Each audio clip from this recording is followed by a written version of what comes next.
দেশে হয়তো জুভেন্টাসের ফ্যান অনেক কমে গেছে, আগের থেকে অনেক কমে গেছে। যখন রোনাল্ডো ছিল তখন জুভেন্টাসের জার্সি অনেক হিউজ পরিমাণে সেল হয়েছে, এখন কমে গেছে।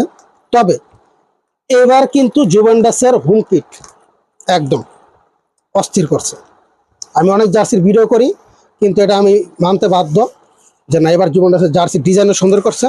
আর প্লেয়ার এডিশন জার্সির কোয়ালিটি কীরকম সেটা অবশ্যই জানেন। দেখাই কোয়ালিটিটা, দেখেন জাস্ট কোয়ালিটিটা দেখবেন এখন, তারপর পরে বলি কথা। জাস্ট অস্থির লেভেলের। হ্যাঁ, ওটা দেখেন, ইম্পোর্ট করা প্রোডাক্ট কিন্তু এটা, ঠিক আছে। আমাদের প্রোডাক্ট কিন্তু রিটার্ন পলিসি আছে অবশ্যই। দাম হচ্ছে 1090 টাকা।